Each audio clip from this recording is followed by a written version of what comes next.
extremely warm water, about as warm as we ever see the water get in the Gulf, and that is the energy source of tropical storms and hurricanes, warm seawater. Yes, it is. And you can see a look at the satellite picture, a very good symmetry and circulation, John. We haven't seen very much change in that. You certainly can see the clouds spinning around in a counterclockwise fashion. Don't see any eye in there yet, and that tells us that we're not up to hurricane strength. But it's very windy and gusty out there. We had an oil rig out there with gusts of 70 miles an hour just a while ago. That is quite strong. So please, shipping interests, take note. Here's the colorized version of the satellite picture, and you can see some deep convection around the center there. Where the heavier thunderstorms are is where you see the brighter reds. That kind of comes and goes. It's making a bit of a comeback.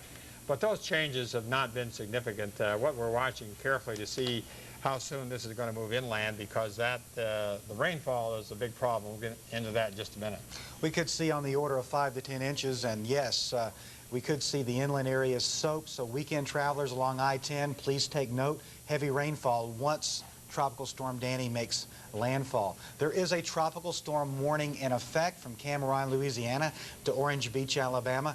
John, what specifically does a warning mean? Well, a warning means that tropical storm force winds are imminent. In fact, they're probably already getting them down there to the around the mouth of the Mississippi River.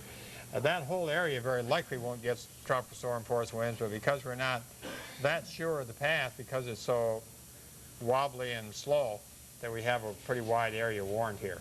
And we also have a hurricane watch in effect, which means there is the possibility of hurricane force winds from Cameron, Louisiana to Orange Beach, Alabama. But as John was saying, the warning, tropical storm warning, means that tropical storm force winds are imminent. Now, could you elaborate on the storm surge possibilities, please? Well, the storm surge we think is going to be the highest right here at the mouth of the Mississippi River and on up towards southern Mississippi. And there we think it could be something in the order of 4 to 5 feet. That would be along and near where the center of the storm crosses the coastline. John, what ramifications could a 4 to 8 foot storm surge have? Well, down there around the delta of the Mississippi River, that's very marshy country down there. It could actually inundate some of the roads and some buildings. It's very low anyway, so it doesn't take much of a rise in tide to cause some pretty serious flooding there.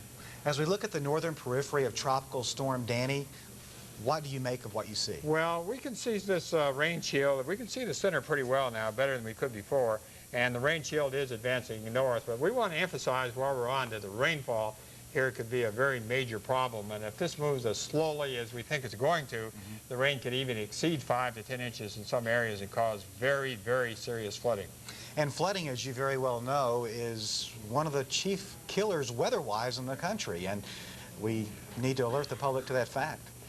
Well, this